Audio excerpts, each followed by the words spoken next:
नमस्कार दोस्तों, मैं रोहित आप सभी का बहुत बहुत स्वागत करता हूं आपके अपने YouTube चैनल पर।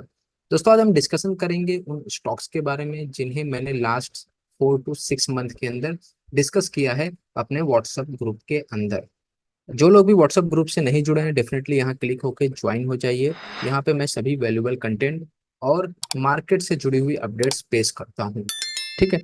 तो जिन स्टॉक्स के बारे में हमने डिस्कस किया है उनके अंदर अभी क्या करंट सिचुएशन है, उसे जानना हम सबको बहुत ज्यादा जरूरी है। इससे क्या होगा कि आपके अंदर जो कॉन्फिडेंट है, ठीक है, जो लो हो चुका है मार्केट्स को लेकर के, जो मार्केट्स को लेकर के आ नहीं रहा है आपके अंदर, वो कॉन्फिडेंट वो इंक्रीज होगा जब आप वो रिकैप देखेंगे, उसको समझेंगे कि आखिर ये स्टॉक्स इतनी जल्दी भी नहीं गिरते हैं जैसा हमें दिखाया जाता है कि अगर आप टेक्निकल्स कर रहे हैं तो आपके स्टॉक्स उतने ज्यादा मूवमेंट नहीं करेंगे। तो ऐसा नहीं होता है।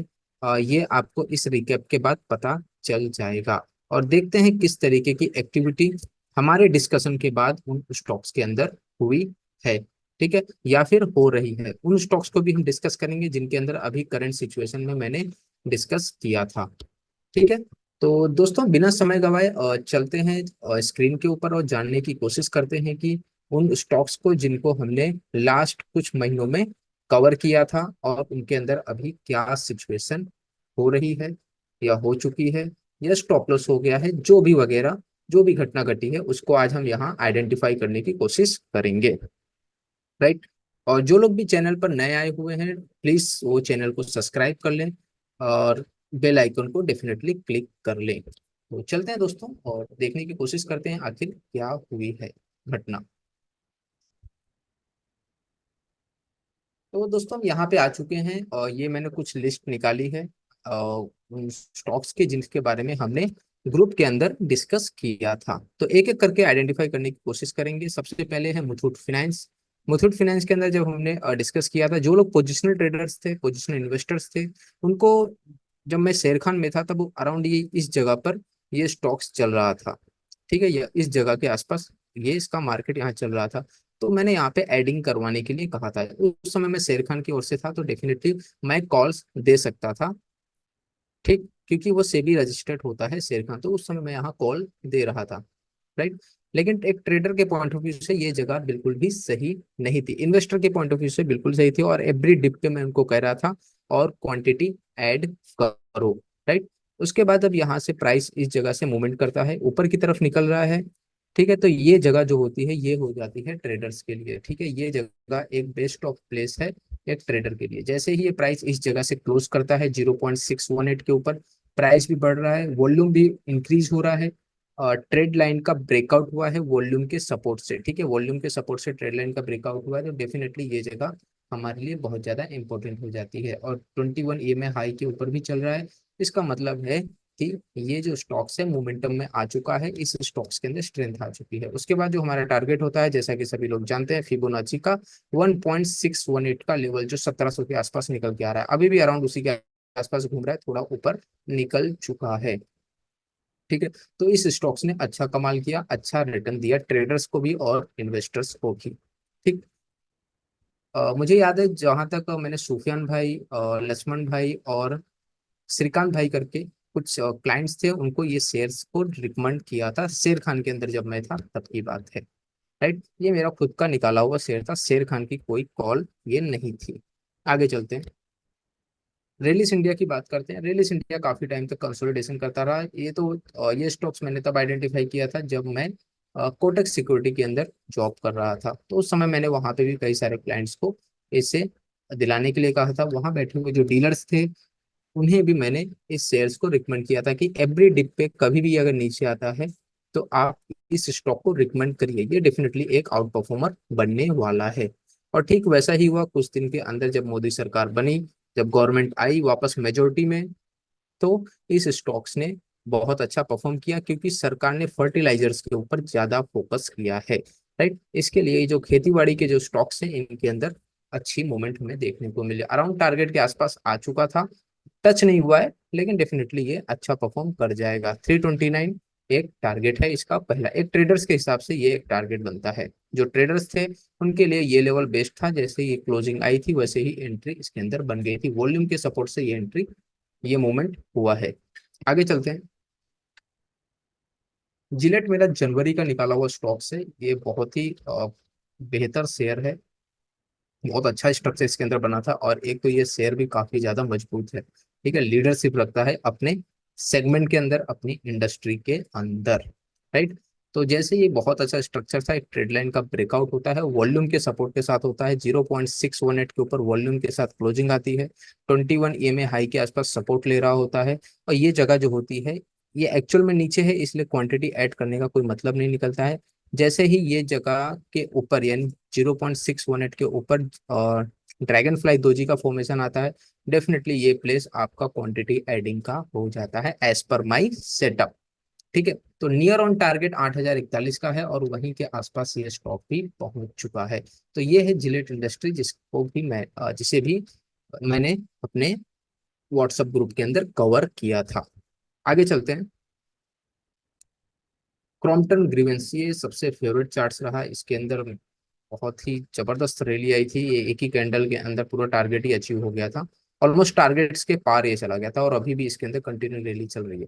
तो अभी आप एक चीज आप देख रहे हैं कि लगातार जो मुथूट, रैली, जिलेट, क्रॉम्पटन तक हम पहुंच गए, लेकिन एक भी स्टॉक ऐसा नहीं हुआ जो हमारे लेवल को ब्रेक करके नीचे आ गया। तो ये आपको बताता है कि अगर आपका सेटअप मजबूत है, अगर आप अपने सेटअप को डिस्क्राइब कर पा रहे हैं, आप अपने आप को समझा पा रहे हैं कि मेरा सेटअप मुझे क्या कह रहा है, तो डेफिनेटली आप अपने ट्रेड को अच्छे से कर पाएंगे, उसको सस्टेन कर पाएंगे, सामने वाले को भी आप समझा पाएंगे। ठीक है। अगर आप खुद को ही, अपने सेटअप को, अपने आप को डिस्क्राइब नहीं कर सकते, तो आप खुद प्रॉफिटेबल नहीं हो पाएंगे और दूसरों को भी नहीं समझा पाएंगे। इसलिए सबसे पहले आप कुछ भी सेटअप बना रहे हैं, तो उसका इफ एंड बट आपको खुद पता होना चाहिए, उसके बाद सामने वाले को आप बताइए। तो जैसा कि आप क्रॉम्पटन ग्रीवेंस को देख रहे हैं, एक अच्छा खासा ABCD पैटर्न है, जिसका A B C and D। और ये ट्रेड लाइन का एक ब्रेकआउट हुआ, यहाँ से ट्रेड लाइन वॉल्यूम के सपोर्ट से, वॉल्यूम का सपोर्ट के साथ ब्रेकआउट होता है। ठीक है। और जैसे ही ट्रेड लाइन का ब्रेकआउट होता है, तो नीचे की ओर सपोर्ट बन जाता है। ये मैं डिस्कस करूंगा आने वाले कुछ वीडियो में कि सपोर्ट और रेजिस्टेंस कैसे बनाए जाते हैं, कैसे ड्रॉ किए जाते हैं, जो ग्लोबली रिकॉग्नाइज है। ठीक है। ऐसा नहीं कि मैं वो चीजें बता रहा हूँ जिसको रैंडमली आप यूट्यूब पे देख रहे हैं। मैं वो चीजें आपको बताऊंगा जो एक्चुअल में ट्रेडिंग बुक्स के अंदर लिखी हुई हैं, और उसको अप्लाई किया जाता है प्रैक्टिकल तौर पे। तो सारी चीजें रैशनल तरीके से बताई जाएंगी, वो आने वाले वीडियो में मैं कवर करूंगा। तो जैसे 0.618 के ऊपर ये प्राइस निकलता है, और वॉल्यूम का भी सपोर्ट यहाँ आपको देखने को मिल रहा है। ट्रेड लाइन के भी ऊपर चल रहा है, 21 ईएमए हाई के ऊपर चल रहा है, यानी कि इसके अंदर स्ट्रेंथ बरकरार है, स्ट्रेंथ मजबूत है। वॉल्यूम का सपोर्ट होने से डिमांड भी इंक्रीज हो रही है, और इसकी वजह से हमारा जो टारगेट था वो 371 के आसपास अचीव हो पाया। राइट। और अभी भी इसके अंदर स्ट्रेंथ बनी हुई। देखो, हम ये नहीं पता कर सकते प्राइस कहाँ तक जाएगा, ये हम नहीं पता कर सकते। ये जो कहते हैं कि हम ये चीज अब बता सकते हैं ये प्राइस कहाँ से घूम जाएगा, तो वो सारी चीजें अटकलें लगाने की चीजें हैं, क्योंकि भविष्य को किसी ने देखा नहीं है। हम केवल अपने लेवल्स के हिसाब से काम कर सकते हैं। लेवल आएगा, टारगेट अचीव होगा, हम निकल जाएंगे। जो मेरा सेटअप है वो 10 में से 8 to 9 टाइम्स या 7 to 8 टाइम्स राइट होता है। ये इसका हिस्टोरिकल डाटा है मेरे पास। ठीक है। और इस पे ही मेरी एक अच्छी पकड़ है, और बहुत अच्छा काम करता है स्विंग ट्रेडिंग के लिए, स्विंग ट्रेडिंग के पर्पज से। ठीक है। ये बहुत ही अच्छा वर्क करता है। तो इंपॉर्टेंट चीज यहाँ पे ये है कि इसी वीडियो के अंदर मैं आपको ये भी समझाना चाहता हूँ, आप जो सेटअप बना रहे हैं, जो भी आप बना रहे हैं, उसको आप खुद डिस्क्राइब करिए। ठीक है। आपका स्टॉप लॉस कहाँ है, आपका टारगेट कहाँ है, आपकी एंट्री कहाँ है, आपको कहाँ क्वांटिटी ऐड करनी, कहाँ आपको क्वांटिटी को कवर करना है, ये सारी चीजें आपका सेटअप आपको खुद बताना चाहिए। आप उसको खुद रीड करिए, उसके एक एक डॉट को आप कनेक्ट करिए। ठीक है। तो जा करके आपको समझ में आएगा। तब आप, जब आप अपना खुद सेटअप समझ पाएंगे, तो आपका जो सेटअप है आपको प्रॉफिटेबल बना पाएगा। ठीक है। अगर आप अपने सेटअप को नहीं समझ पाएंगे, तो आप सामने वाले को भी नहीं समझा पाएंगे। राइट। और खुद भी प्रॉफिटेबल नहीं बन पाएंगे। तो ये था, ग्रीवेंस भी बहुत अच्छा चला। आगे चलते हैं डिक्सॉन टेक्नोलॉजी। डिक्सॉन टेक्नोलॉजी का जो सेटअप था, वो अराउंड मैंने इस जगह पे ढूंढा था, और इसके आसपास मेरा टारगेट था। ठीक है। यहाँ से ओ, तब ये ग्रेट रैली हो गई इसके बाद। तो मतलब ये देख सकते हैं आप किस तरीके से प्राइस के अंदर एक अच्छा खासा, देखो ये रैली हम नहीं पकड़ सकते। ये चीजें हैं ना, ये जो आप कह रहे हैं कि आप जल्दी निकल गए, ऐसा है, देखो ये कोई नहीं बता सकता भाई। ये अगर आप ये सोच रहे हो कि मैं यहाँ जल्दी निकल गया, तो मैं एक ट्रेडर हूँ, मेरा लेवल आएगा, लेवल के ऊपर एंट्री रखूंगा और टारगेट पे निकल जाऊंगा। और ऐसे कई स्टॉक्स मुझे मिलते रहेंगे, निकलते रहेंगे, मिलते रहेंगे, निकलते रहेंगे। आज ये जो लिस्ट आप देख रहे हो, ये लिस्ट फिर बदल जाएगी, क्योंकि ये मेरा एक बिजनेस है, ठीक है, ये मेरा एक कहते हैं ना व्यापार है। और मेरे लिए जो ये स्टॉक्स हैं, ये ABCD समझिए, ठीक है। ABCD, मैं इनको इस तरीके से ही देखता हूँ। जो मेरा घोड़ा चलने लगेगा, उसको मैं ट्रेल भी कर सकता हूँ, या फिर उसके अंदर निकल भी सकता हूँ, ठीक है। तो मेरा टारगेट आ गया, मैं यहाँ से निकल गया। जियो जी 1.61 है, तो डेफिनेटली मेरे को लेना ही है। अगर स्टॉक यहाँ से रिवर्स होके मेरा स्टॉप लॉस कर दे, वो स्टॉप लॉस ले लूंगा, लेकिन जल्दी नहीं निकलूंगा जब तक ये मेरा टारगेट अचीव नहीं कर देता। ये आपको रूल बनाना पड़ेगा, राइट। तो देख सकते हैं इसके अंदर भी बहुत ही जबरदस्त परफॉर्म हुआ। आगे चलते हैं, सुंदरम फाइनेंस को देखते हैं।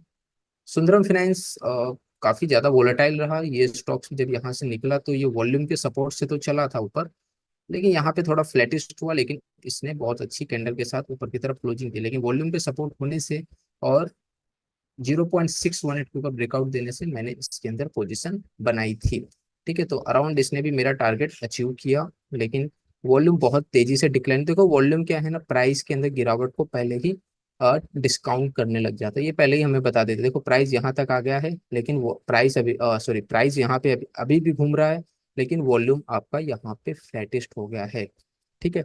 तो वॉल्यूम के अंदर जो गिरावट है, वो हमें पहले ही बता देती है कि कोई ना कोई एक घटना घटने वाली है, अपसाइड या तो डाउन साइड। अगर अपसाइड का ट्रेंड चल रहा है तो डाउन साइड की ओर इशारा रहेगा, और डाउन साइड का ट्रेंड चल रहा है तो अप साइड की ओर इशारा रहेगा, ठीक है।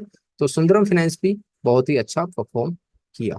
एस्कॉर्ट कुबोटा की ओर चलते हैं। Escort Kubota one of the best trade, ठीक।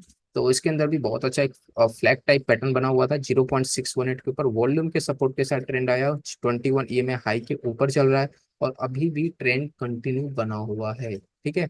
अराउंड मेरा टारगेट यहाँ पे था, और इसने शायद नई रैली जो है 4700 तक के टारगेट्स भी इसमें आने वाले समय में देखने को मिल सकते हैं, ऐसा भी दिख रहा है स्ट्रेंथ को देख करके। लेकिन जिस हिसाब से वॉल्यूम डिक्लाइन हुआ है, तो मेरे ख्याल से एक डिप आने की संभावना बन सकती है, राइट। तो इसके अंदर भी बहुत अच्छी रैली देखने को मिली। तो अब तक जितने भी स्टॉक्स थे, सबने अच्छा टारगेट अचीव किया। आगे चलते हैं रेमंड की ओर। रेमंड भी आप देखेंगे, रेमंड के अंदर भी मैंने डिस्कस किया था, वॉल्यूम के सपोर्ट के साथ अपसाइड आया, राइट। डिमांड भी बढ़ रही थी, स्ट्रेंथ भी इंक्रीज था, और अराउंड मेरा इसके आसपास का टारगेट था। नियॉन खाली टच करके प्राइस नीचे आ गया, ठीक है। यहाँ पे टच करके प्राइस नीचे आ चुका है, राइट। मतलब नियर ऑन टारगेट इसने भी अचीव कर दिया है, राइट। तो ये भी एक बहुत ही बेहतर स्टॉक था, वॉल्यूम का अच्छा खासा सपोर्ट था। ये जो आप फॉल देख रहे हैं, ये इलेक्शन ईयर्स के हैं, जो सभी स्टॉक्स के अंदर हमें देखने को मिले थे। तो रेमंड के अंदर भी काफी अच्छी मूवमेंट हमें देखने को मिली। आगे चलते हैं, अवंतिका फीड। अवंतिका फीड के अंदर मैं काफी टाइम से वेट कर रहा था। देखो एक जैसे मैंने अवंतिका फीड का जो ये वाला वीडियो है, इसके अंदर मैंने बहुत ही अच्छे से डिस्कस किया है अवंतिका फीड, मेरी रिसर्च। इसको आप जरूर जाके देखिएगा। इसके अंदर मैंने बहुत ही डिटेल्ड में एनालाइज करके बताया है कि मैंने किस तरीके से इस स्टॉक्स के अंदर ट्रेड लिया है, और अभी भी अ, मेरे पास पोजीशन हो सकती है इससे रिलेटेड, और किस तरीके से मैं इसको इस ट्रेड को मैंने कंसिडर किया था, और कैसे मैंने इस ट्रेड को किया था। तो वो सारी चीजें आपको अवंती फीड के रिसर्च वाले वीडियो में आपको देखने को मिल जाएगी। तो अभी भी 677 का टारगेट अभी भी अचीव नहीं हुआ है। मेजर सपोर्ट के आसपास अवंती फीड घूम रहा है, ठीक। तो ये भी काफी अच्छा एक मोमेंटम स्टॉक्स बना हुआ है, और आने वाले टाइम में अच्छे लेवल देखने को मिल सकते हैं, क्योंकि इसका मंथली मोमेंटम बन चुका है। आगे चलते हैं, नेशनल एल्युमिनियम। नेशनल एल्युमिनियम में जहां तक इसको देखूंगा, इसको जो मैंने आइडेंटिफाई किया था, एक मंथली ब्रेकआउट जो बहुत लंबे समय का कंसोलिडेशन है। अराउंड आप देखेंगे इसे 2006 से लेकर के 2023 तक का कंसोलिडेशन है। इसको मैंने कोटक सिक्योरिटी के अंदर ही ढूंढा था। जितना बड़ा ये रेंज है, उतनी ही बड़ी रैली की संभावना इसके अंदर बनेगी। तो 213 का लेवल कहीं नहीं गया है, डेफिनेटली वो आने वाले समय में हमें देखने को मिलेगा, ठीक है। वॉल्यूम के सपोर्ट के साथ ब्रेकआउट हुआ है। इतनी बड़ी रेंज वॉल्यूम के सपोर्ट के साथ होना बहुत अच्छा साइन है। तो बहुत ही अच्छे लेवल आने वाले समय में देखने को मिलेंगे। एक बार हम इसको रीड्रॉ करके देख लेते हैं। ये सारे जो आपको ड्रॉ दिख रहे हैं, ये सब पुराने ही ड्रॉ हैं, कोई फ्रेश ड्रॉ नहीं है। ठीक है, तो 1.618 213 के आसपास आ रहा है। और उसके बाद जो अगला लेवल है सीधा आता है आपका 330 के आसपास।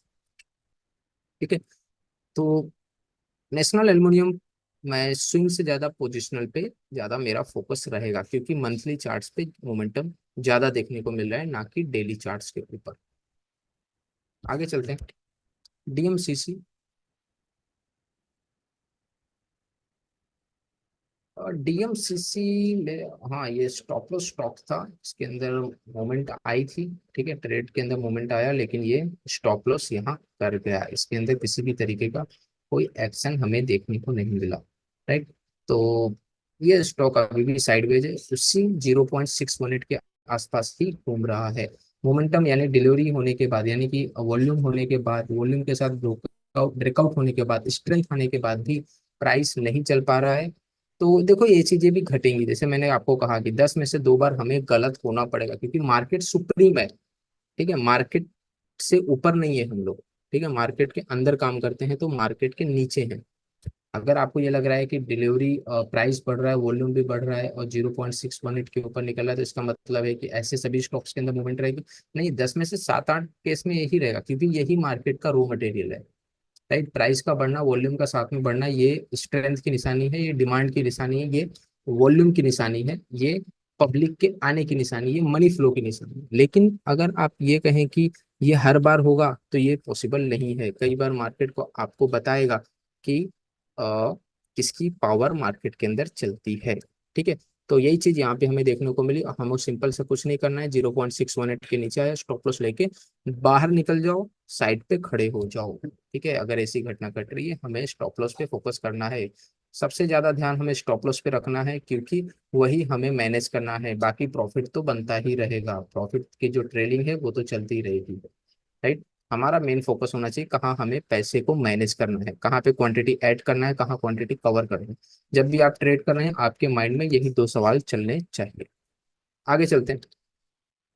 एल आई सी के अंदर, जैसे कि मैंने आप एक वीडियो के अंदर मैंने डिस्कस भी किया था, बाजार और सरकार का जो ये वीडियो है, इसको आप डेफिनेटली जाके देखिएगा। इसके अंदर मैंने बताया था कि एल आई सी के अंदर किस तरीके से मेरा जो स्टॉप लॉस है वो हुआ था। लेकिन ये मेजर सपोर्ट अभी बना हुआ है, जो मैंने यहाँ मार्कआउट किया था, और अभी भी उसको एल आई सी ने ब्रेक नहीं किया है। तो मैं अगेन वेट कर रहा हूँ इस लेवल के टारगेट के लिए। अगर इसके अंदर फिर से अगर मोमेंटम और टैक्टिक्स फिर से सेट हो जाते हैं, तो डेफिनेटली मैं अपनी पोजीशंस को फिर शुरू कर दूंगा, फिर से ओपन कर सकता हूँ।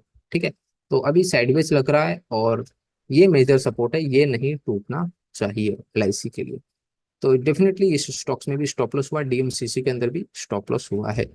आगे चलते हैं। Sun TV. सन टीवी जो है, मैंने इसके बारे में भी डिस्कस किया है, और शायद इस वीडियो के अंदर ही मैंने किया था, बाजार और सरकार का ही वीडियो था, इसके अंदर मैंने सन टीवी को डिस्कस किया है।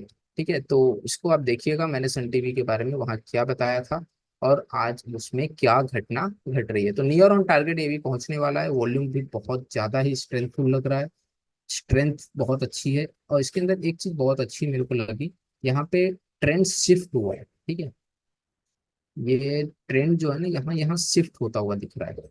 अब देखोगे ना यहाँ पे, अब ये एक पहला ट्रेंड था, उसके बाद आप देखोगे यहाँ से ये ट्रेंड फिर से इस जगह पे शिफ्ट होगा। ठीक है, तो जब ट्रेंड शिफ्ट होता है, और ये जो 90 डिग्री है, ये है ना, ये 90 डिग्री है। राइट, और ये अराउंड अभी चल रहा है, और 70 to 60 डिग्री के बीच में चल रहा है।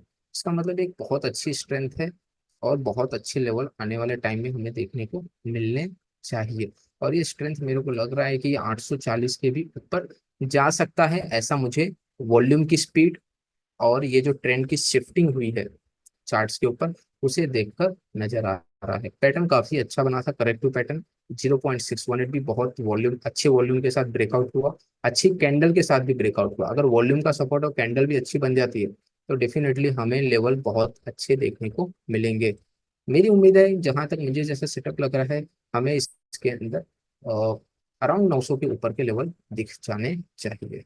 ठीक है, तो सन टीवी भी बहुत ही बेहतरीन लग रहा है और अच्छे मोमेंटम में है। सबसे अच्छी चीज है इसमें वॉल्यूम के सपोर्ट के साथ ट्रेंड शिफ्ट हुआ है। आप देख सकते हैं मुझे डबल ट्रेड लाइन हमेशा ध्यान रखो, ट्रेड लाइन का रूल होता है अगर आपका ट्रेंड शिफ्ट हो रहा है तो ट्रेड लाइन को हमेशा रीड्रॉ करना पड़ेगा। ठीक है, ऐसा नहीं कि एक ट्रेड लाइन आपने ड्रॉ कर दी अब बस वही कंटिन्यू चलेगी, ऐसा नहीं। प्राइस भगवान होता है, प्राइस गॉड लेवल रखता है।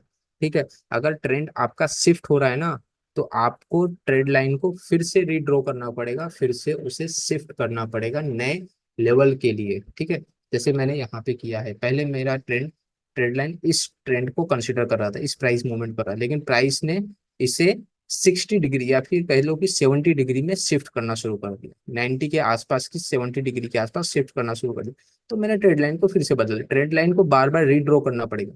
अगर कल उठ के ट्रेंड यहाँ पे चलने लग जाता है, ठीक है, इस तरीके से चलने लग जाता है, ठीक है, तो मुझे इसको रीड्रॉ करना पड़ेगा। ये प्राइस हमें बताएगा वो किस तरीके से शिफ्ट होगा, लेकिन एक एजम्पशन है कि इस तरीके से ये घटना घट सकती है।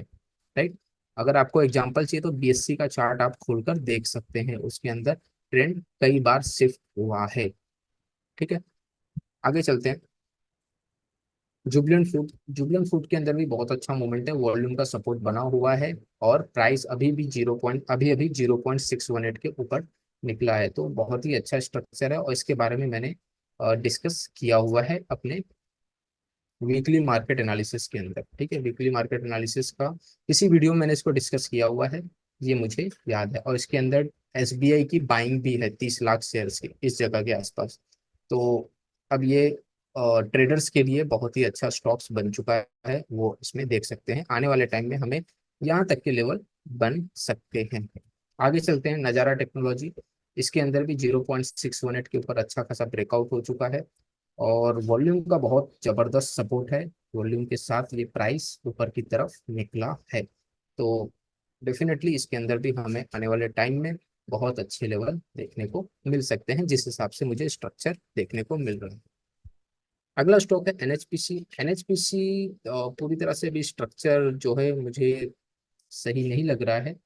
एक स्टॉप लॉस जब यहाँ पे हुआ था इलेक्शन वाले दिन तो सभी स्टॉक्स ने स्टॉप लॉस कर दिया था, जब पता चला था कि ये जो इंडिया की सरकार है वो भी इंडिया को बीट करने लगी है 200 पार होते हुए, तो सभी स्टॉक्स ने सबको एक पलटी दे दी थी अच्छी खासी। ठीक है, तो उसके बाद ये सभी स्टॉक्स वापस कवर होने लगे थे। अगर जिनकी पोजीशन है तो ये 99.40 का जो लेवल है इसको जरूर ध्यान में रखें, और 21 ईएमए लो भी उसके आसपास ही आ चुका है। ये टूटता है डेफिनेटली अपनी पोजीशंस को आप कवर कर सकते हैं। वॉल्यूम का सपोर्ट अभी भी बना हुआ है, फ्लैटिश थोड़ा वॉल्यूम हो रहा है, लेकिन स्ट्रेंथ अभी भी बरकरार है क्योंकि 0.618 के ऊपर चल रहा है। ठीक है, आगे चलते हैं। लास्ट स्टॉक से कोल इंडिया। कोल इंडिया के अंदर अच्छा स्ट्रक्चर था, मार्केट जैसे कि पीएसयू इलेक्शन वाले दिन फॉल हुआ, उसके बाद दूसरे दिन इसने कवर अप कर लिया। जो एग्रेसिव ट्रेडर्स होंगे, अगर मैं इसको देखता तो डेफिनेटली मैं भी इसके अंदर इस प्राइस के आसपास मोमेंटम बना लेता, क्योंकि वॉल्यूम के सपोर्ट के साथ ये प्राइस ऊपर आया था। ठीक है, तो अगर ये सस्टेन रहता है तो 543, नहीं तो आपको ये 455 आपका फाइनल स्टॉप लॉस होगा।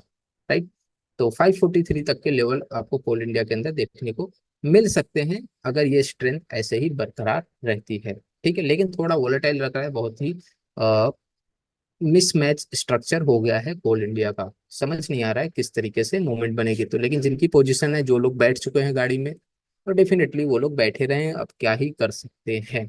ठीक, लेकिन स्ट्रक्चर बहुत ही मिसमैचिंग है, जाना है तो चला भी जाएगा, नहीं जाना है तो स्टॉप लॉस भी कर देगा, ऐसी सिचुएशन है कोल इंडिया के स्टॉक्स के अंदर। तो दोस्तों, आपको कैसा लगा ये वीडियो जिसके अंदर मैंने सारे स्टॉक्स के कारण, उन स्टॉक्स के अंदर अब तक क्या मूवमेंट हुई है और किस हिसाब से टेक्निकल की पावर को मैंने आपके सामने रखा है। ठीक है, टेक्निकल बहुत अच्छे से काम करता है, बस आप जो भी सेटअप बना रहे हैं, जो भी आप तैयार कर रहे हैं, उसको आप खुद डिस्क्राइब कर पाए, ये ध्यान रखें, आप उसको खुद पहले समझ जाएं। ठीक है, इसके इफ एंड बट आपको खुद पता होने चाहिए। ऐसा नहीं कि प्राइस नीचे ही जा रहा है तो आप अब ये मान लो कि नहीं नहीं अब नहीं निकलेंगे, जब प्राइस तो आएगा उसके बाद ही जाएंगे। तो आप ट्रेडिंग नहीं कर रहे हो, आप गैम्बलिंग कर रहे हो, आप इन्वेस्टिंग भी नहीं कर रहे हो। वो इन्वेस्टिंग में भी नहीं आता। इन्वेस्टिंग का मतलब होता है जो भी आप देखिए, एंट्री से पहले सारी चीजें डिसाइड होनी चाहिए। एंट्री लेने के बाद जब आपकी दिशा में शेयर चला जाए और उसके बाद आप बोलो नहीं नहीं चला आ जाएगा, ऊपर आ जाएगा, तो वो सारी चीजें गैम्बल का पार्ट बन जाती हैं। ठीक है, मार्केट के अंदर आप सट्टा करने नहीं है, सट्टा में पैसा नहीं बनता है, केवल पैसा फंस जाता है। ठीक है, तो ध्यान रखिए इन सारी चीजों का। आपका जो भी सेटअप है उसको आप खुद डिस्क्राइब करना सीखिए। डिस्क्राइब करने ही आना चाहिए। अगर डिस्क्राइब करना नहीं आ रहा है तो डेफिनेटली आप मार्केट के अंदर कंसिस्टेंट लंबे समय तक नहीं बने रह पाएंगे। ठीक है, और एक और था कि जैसे रिटेल के अंदर एक हमेशा एक लक्षण हमें देखने को मिलता है कि वो या तो एकदम से ट्रेडिंग, अगर उसको कहेंगे ट्रेडिंग करना है, ठीक है, तो ट्रेडिंग का मतलब उसके माइंड में आता है ऑप्शन ट्रेडिंग, डेली वाली ट्रेडिंग। डेली का 3-4 हजार, 10% पर डे, 20% पर डे का वो रिटर्न निकालने की कोशिश करता है। जब हम उसको बोलते हैं ट्रेडिंग करना है, ठीक है, अगर उससे वो चीज नहीं होती है तो वो इन्वेस्टिंग में शिफ्ट होता है कि ले लो किसी भी भाव पे, लंबे समय में तो आ ही जाएगा। ठीक, या तो वो एकदम से ट्रेडर बनेगा तो डेली वाला बनेगा, या तो फिर वो एकदम से इन्वेस्टर बन जाएगा, देखेगा ही नहीं शेयर को। तो ये माइंडसेट मत रखो। ट्रेडिंग का मतलब ये नहीं होता है कि डेली वाली ट्रेडिंग। ट्रेडिंग का मतलब होता है एक व्यू होता है, एक माइंडसेट होता है, एक लॉजिक होता है। ठीक है, वो लॉजिक के हिसाब से अपने ट्रेड को एग्जीक्यूट करना, पोजिशंस जब तक ट्रेंड बना हुआ है तब तक क्वांटिटी को ऐड करना, जिसको पिरामिडिंग कहते हैं, और अपने टारगेट पे निकलना, इसको ही ट्रेडिंग कहा जाता है। ट्रेडिंग का मतलब इंट्राडे नहीं, ये सब फालतू बातें हैं जो आपके मन को भ्रमित करके रखी हैं। ठीक है, ट्रेडिंग उन्हीं का, ट्रेडिंग का मतलब होता है बिजनेस, व्यापार करना। ठीक है, आप व्यापार कैसे कर रहे हो? आपका अगर कोई भी व्यू है मार्केट के अंदर, वो 6 महीने का हो, 8 महीने का हो, 2 साल का हो, या 4 साल का व्यू हो, अगर आप व्यू लेके मार्केट के अंदर काम कर रहे हो तो डेफिनेटली आप ट्रेडिंग कर रहे हो। ठीक है, तो view based trading, view based काम मार्केट के अंदर करना यानी ट्रेडिंग का ही पार्ट होता है। तो एकदम से जब कोई ट्रेडिंग कहे तो इसका मतलब इंट्राडे मत समझिए। ठीक है, अगर आपसे ट्रेडिंग नहीं हो रही, इंट्राडे नहीं हो रहा है, ऑप्शंस नहीं हो रहा है, तो इसका मतलब ये नहीं है कि और तरीके की ट्रेडिंग मार्केट के अंदर नहीं होती है। ठीक है, आप इन्वेस्टिंग में एकदम शिफ्ट मत हो जाइए, क्योंकि इन्वेस्टिंग इन सब चीजों से ज्यादा टफ होती है। ठीक है, उसमें ज्यादा मेहनत लगती है। स्टॉक्स की फिल्टरिंग करना, बिजनेस को पढ़ना, मैनेजमेंट को पढ़ना, उनके फ्यूचर प्रोस्पेक्ट्स को जानना, उनकी बैलेंस शीट, फंडामेंटल, टेक्निकल के साथ उनको कोरिलेट करना, उनकी आने वाली डिमांड को जानना, उनके प्रोडक्ट को समझना, ये मल्टीपल चीजें होती हैं और बहुत ज्यादा मेहनत लगती है। ठीक है, मजाक नहीं है इन्वेस्टिंग करना। तो शेयर आपके लेवल के नीचे चला जाए इसका मतलब ये नहीं है कि आपको इन्वेस्टर बन जाना है और आप इन्वेस्टिंग सच में नहीं कर रहे हैं, अगर आप ऐसी सोच रखते हैं मार्केट के अंदर। तो खैर इस वीडियो में बस इतना ही था दोस्तों। और मेरे ख्याल से मैंने आपको अच्छे से समझा दिया है कि जो स्टॉक्स का मैंने डिस्कशन कुछ महीनों में किया है उनको आपके सामने, ये शायद कुछ ही स्टॉक्स होंगे और सभी स्टॉक्स नहीं हैं, कुछ स्टॉक्स शायद मिस भी हो गए होंगे, मेरे याद भी नहीं है मुझे। तो जो जो मेन मेन स्टॉक्स है जिनके अंदर शायद मैंने भी काम किया है, हाँ इसमें बहुत सारे शेयर्स हैं जिनके अंदर मेरी पोजीशन थी। ठीक है, और अभी भी हो सकती है। तो उन सभी स्टॉक्स के अंदर किस तरीके की रैली अभी करंट में बनी है, बन चुकी है, या किन जिनके अंदर स्टॉप लॉस हो चुका है, वो सारी चीजें मैंने आपके सामने रख दी है। राइट, तो इससे आपको बस एक ही मैसेज देना है कि टेक्निकल बहुत ही पावरफुल होता है, टेक्निकल वीक नहीं होता। अगर आप अच्छे से अपने सेटअप को डिस्क्राइब कर सकते हैं तो डेफिनेटली टेक्निकल आपको प्रॉफिटेबल ही नहीं, आपकी वेल्थ को भी बढ़ा सकता है। ठीक है, ये मेरा पर्सनल अनुभव है। राइट, तो मिलते हैं दोस्तों नए वीडियो में। अगर आपको वीडियो पसंद आया हो तो डेफिनेटली इसको लाइक करके जाइए दोस्तों, लाइक नहीं कर रहे हैं आप, ठीक है, सब्सक्राइब करके जाइए, दोस्तों के साथ शेयर करिए, और उन सभी के साथ शेयर करिए जो मार्केट को सीखना चाहते हैं। ठीक है, और कल से सीरीज स्टार्ट हो रही है, एक बार फिर से मैं रिमाइंड कर देना चाहता हूँ सभी को, कल से सीरीज शुरू हो रही है, basic to advance technical analysis की। जो लोग भी लर्न करना चाहते हैं, free of cost per day, Monday to Friday मैं वीडियो अपलोड करने वाला हूँ। चार्ट के नाम से प्लेलिस्ट होगी यहाँ पर। ठीक है, इस जगह जहाँ पे ये प्लेलिस्ट है, ये सभी यहाँ पे चार्ट्स के नाम की एक प्लेलिस्ट बन जाएगी, उसी के अंदर मैं सारे वीडियो अपलोड करूंगा। राइट, और डे बाय डे मैं कोशिश करूंगा आपको एम्पावर करने की, आपको इंडिपेंडेंट ट्रेडर बनाने की। ठीक है, तो जितना मेरे पास समझ है, जितनी नॉलेज है, जो भी मेरा अनुभव है मार्केट को लेकर वो आपके सामने डिस्क्लोज करने की कोशिश करूंगा। तो मिलते हैं दोस्तों नए वीडियो में। अपना ख्याल रखिए, अपने परिवारजनों का ख्याल रखिए। जय हिंद, जय भारत।